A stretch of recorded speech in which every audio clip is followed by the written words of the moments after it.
Doug Karsch, Scott Anderson, 97.1 The Ticket. Open lines, 248-539-9797. Great to be back with you after having a day to recover, little sickness, apparently not too bad, but back with you today. And Scott Anderson, an exciting day with the addition of Framber Valdez, left-handed pitcher with the Detroit Tigers now, a 3-year, $115 million deal with an out that Framber can exercise in year two. And let's face it, there's a lot to talk about here, but there's a lot else going on, including the NBA trade deadline. I want to have some thoughts on that. Coming up in the 11 o'clock hour, some football stuff at 10:30 with the Blitz thingy on a Thursday. But we mentioned the contract and how the contract feels just kind of perfect. It's something that you and I have talked about as the ideal contract for veteran players. Shorter term, players usually want longer term. And we're always kind of laughing like, why can't we make it work on terms we like? But that's not the way this works. But they were able to pull one off in this particular case. As far as that, why do you think he was still available? And why? Because everything out of the Valdez camp sounded like he wanted a longer-term contract. And he does come with a bit of a reputation, but A.J. Hinch knows him and met with him. So obviously the manager is comfortable with bringing him in.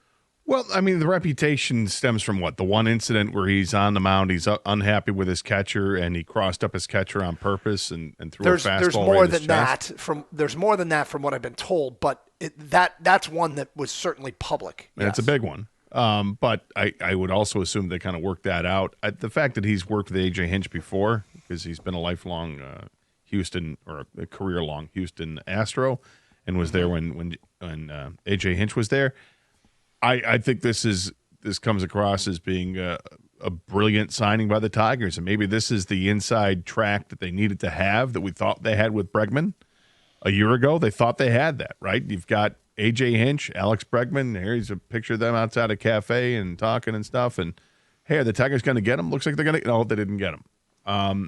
But this time they did. This time they got their Houston Astro, and yeah, there were several other teams who were rumored to be in on him. Several other teams.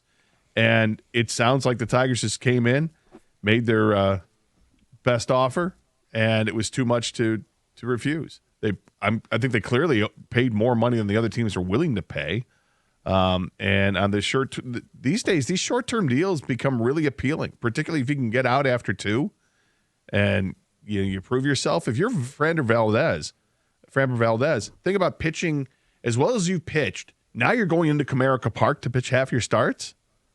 Yeah. I mean, it's not as friendly to pitchers as it was with changing the dimensions a little bit and lowering the fences, but it's still pretty damn friendly to pitchers there.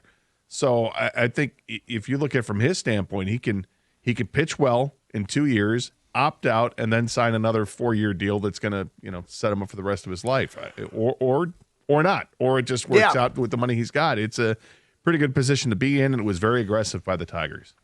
I mean, right now, as far as I'm concerned, if A.J. Hinch is comfortable, then I'm comfortable. And A.J. Hinch has intimate knowledge of the player. So, the idea that he was still on the market, whether the reputation had anything to do with it, whatever. Hopefully this is all to the Tigers' benefit. Now, let's talk about the reputation and the public perception of ownership and Scott Harris.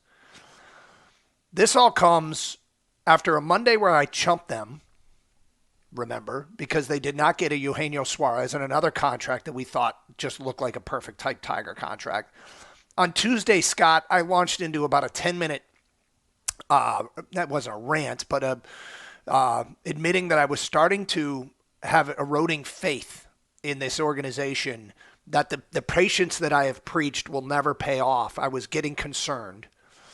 Wednesday, they do this. So the eroding faith, it was a product of keep saying, well, wait to the trade deadline. We'll wait to the off season. We'll wait because I appreciate, and I think one of the things that can be very valuable for a team is flexibility. And they've operated as a team that is trying to remain flexible and be able to make moves and strike while the iron's hot. And then they continually didn't do it. And it led to me, and I think, Scott, you and I are often on the more patient side with teams. And maybe that's a strength, maybe that's a weakness, who cares? But I was starting to lose patience. And it wasn't just this offseason. It was last year's trade deadline, the previous offseason, it didn't feel like there was anything really super aggressive for a team that is close. And part of that is they deserve credit for getting where they were, right? And so it makes me think, well, these are smart people because they produced playoff teams in back-to-back years. They've won rounds in the playoffs in back-to-back years, which I didn't expect in 2024 and 2025, to be quite honest. So some smart people, but why? So I was giving them the benefit of the doubt, and it was starting to erode Monday, Tuesday, and then they do this Wednesday. So my timing, I guess, was terrible or great. I don't know. But where is the perception now of ownership and of Scott Harris after this move? Is it? Do you think with the Tiger fans, and we've had some of you that were very vocal, and everybody's entitled to their opinion, but do you think it's all good now with them? No, I don't think it's all good, but I think that this move has gone a long way towards appeasing the fans that were upset. And I think fans had a right to be upset. I spoke yesterday. I was getting upset yesterday with what was happening. I keep thinking about laying out this plan for a couple years from now and recognizing that there is no committed salary to this team beyond a couple years. This is before they signed Valdez. I mean, you look at this infield that they have and the players that will be brought up in the next couple years, and you're looking at $15 to $20 million total for the entire infield. And then you look at the outfield, and it's the same thing, $15 to $20 million total. And then you look at money that you've got committed to pitchers. You don't have anything because you don't know if you're going to re-sign Casey Mize. You're expecting to lose Skubal, and you're going to be promoting guys from the minors. So, again, starting with contracts and players that are just at the embryonic stages of their major league careers, and you've got relief pitchers which don't cost as much. I mean, you were looking at 2 years down the road probably having a $70 million payroll before you went out and decided to open up the checkbook and get some guys.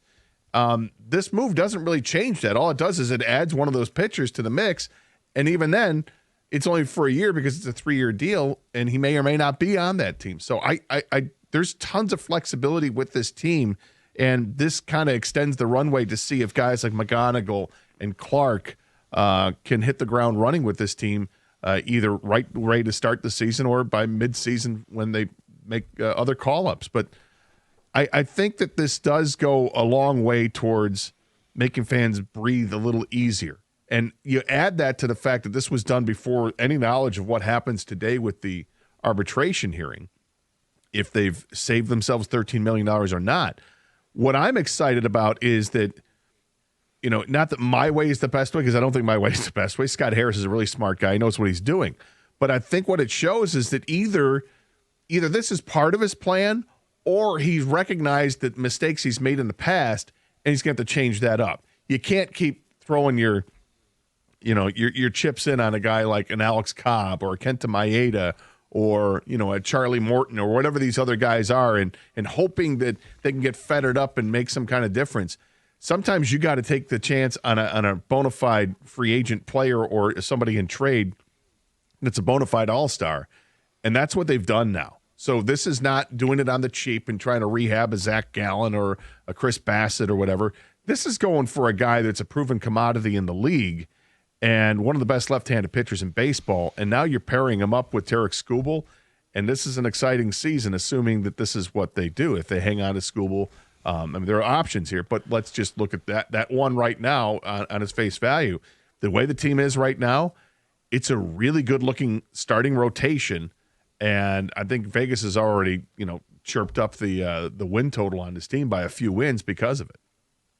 All right, 248-539-9797. There's a lot going on, but obviously this is the headline story in Detroit, changing a bit of a perception about what this Tiger organization, or how they operate, I guess is a way to put it. We haven't even really talked about what it means from a baseball sense, and we will get to that coming up. But straight ahead, we got the Wide Night Omaha 4 down around the league blitz thingy. That is next here on 97.1.